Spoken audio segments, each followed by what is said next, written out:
present continuous and the present simple. Бүгін біз ушу узак учурчак жана жөнөкөй учурчак экөөнүн айырмасын жөнүндө сөз кылабыз. Present continuous and present simple. Демек present continuous бул узак учурчак экен, ал эми present simple жөнөкөй учурчак экен. I am doing. Мен жасап жатам. Present continuous. I do. Мен дайыма жасайт экем да. Жасайм. Мен жасайм, дайыма жасайм. Ушул жөнөкөй учурчак экен. Эми бул жерде карасак, мынакей I am doing. Мен жасап жатам да. Азыр сүйлөп жатабыз да. Бул ошо тетиги өткөндөн баштап кийинки келер чакка чейин мен жасап атам да. Жасап жатам. Бүтө элек. Дагы эле бүтө элек. Ал эми I do. Бул азыр айтып атабыз. Дайым эле жасайт экенбиз да. Дайыма жасайт экенбиз. Эми ушуларга мисал келтирсек. Бул негизи узак учурчакты азыр биз сүйлөп жаткан убакта болуп жаткан кыймыл аракетти көрсөтүү үчүн колдонобуз да. Ал эми бул бүтө элек чакта. Ал эми жөнөкөй учурчакты болсо, жөнөкөй учурчак негизинен жалпы кыймыл аракетти же кайталанып туруучу кыймыл аракеттерди көрсөтүү үчүн колдонулат. Кийинки мисалдарда биринчи the water is boiling. The water is boiling. Can you turn it off? Суу кайнап жатат. Өчүрүп коесуңбу? Суу кайнап жатат. The water is boiling. Демек суу кайнап жатат. Бул жерде is boiling деген бул present continuous tense болуп атат. Азыр ушул убакытта кайнап жатыптыр да. Өчүрүп кое аласызбы дейт. Ал эми бул жерде water boils at 100 degrees Celsius. Water boils at 100 degrees Celsius. Here бул жерде болсо мынакей boils. Эс мүчөсү жалганып турат үчүнчү. Суу дегеле 100 градуста кайнайт экен. Дайыма 100 градус болгондо кайнайт экен. Андан кийинки сүйлөмдү карасак, listen to those people. What language are they speaking? Тиги элдерди уккулачы. Кайсы тилде алар сүйлөп жатышат? What language are they speaking? Мында дагы суроо бергенде анан speaking. Ушулар бизде эмне экен? Present continuous tense экен. Кийинки сүйлөмдү карасак, excuse me, do you speak English? Кечиресиз, сиз англисче сүйлөй аласызбы? Do you speak? Англисче сүйлөйсүзбү? Демек бул жерде суроо do'даз менен берилет. Мурунда өткөнбүз do анан speak. Do you speak English?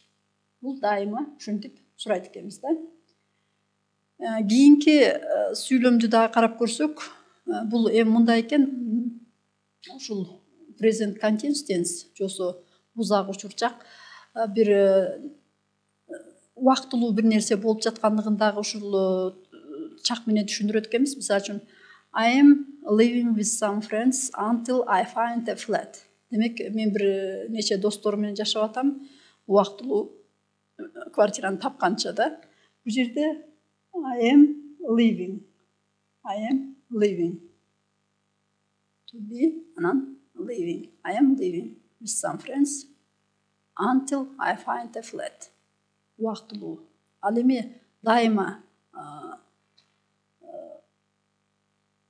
туруктуу учурларда. My parents live in Bishkek. They have lived there all their lives. Бул жерде my parents live in Bishkek. Live. Демек жашайт. Көрдүңөрбү? My parents көптүктүр live. My parents live in Bishkek. Алар дайыма жашашат экен. They have lived there all their lives. Алар бүт өмүр бою ошол жакта жашашат. Дагы кийинки не карап көрсөк, I am getting up now. It is 7 o'clock. Мен азыр туруп жатам. I am getting up.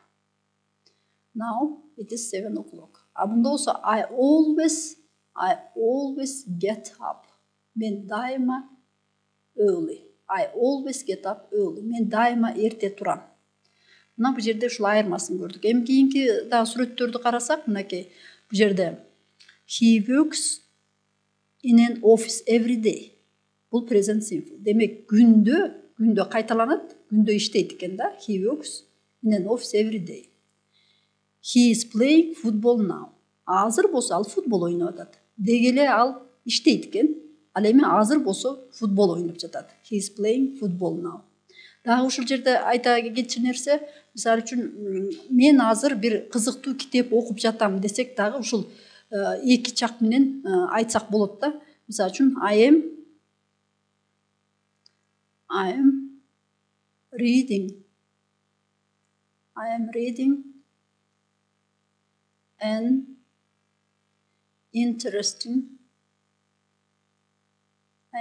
an interesting book. Демек, бұл I am reading an interesting book. Мен азыр китепти окубай эле турам. Мен азыр жумуштамын, бирок дегеле мен бир кызыктуу китеп окуп жатам деп айтсак дагы, ушул continuous tense менен айтат экенбиз. Данный ушул учурда биз аны окубай эле турабыз да. Ушуга дагы көңүл бөлүшүбүз керек экен. Демек, азыр бул киши иштебей эле турат. He works in an office every day. Күндө иштейт экен, бирок азыр иштебей эле эмне кылып атат? Футбол ойноп атат. Мына футбол ойноп атат. Ал футбол ойноп атат. He is playing football now. Бул present continuous. Мынакей айырмасы. Андан кийин мынакей бул жерде he runs every day десек. He runs every day. Бул күндө чуркайт. He runs. Мына үчүнчү жакшы экеликтер болгондуктан эс мүчөсү жалганып турат. Анан бул жерде дагы he is running.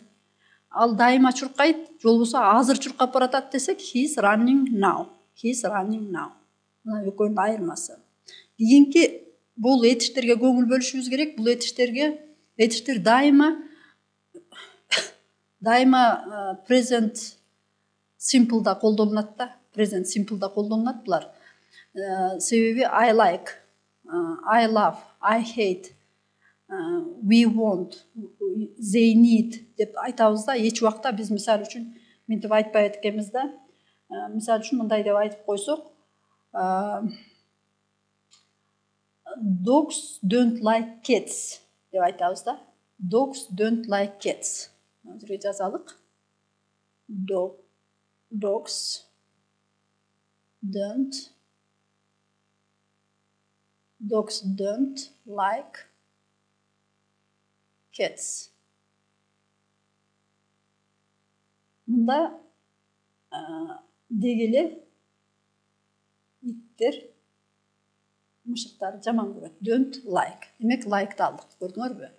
Эгерде биз ушуну мындай десек, анда туура эмес болуп калат да. Dogs мисалы үчүн мынтип жазсак. Dogs aren't liking cats деп айтпашыбыз керек экен да. Эч убакта liking болбойт. Бул туура эмес сүйлөм да. Туура эмес сүйлөм. Демек, биз бүгүн ушу present continuous жана present simple'дын кандай колдонобуз, экөөнүн ортосунда кандай айырмачылыктар бар, ошого токтолдук.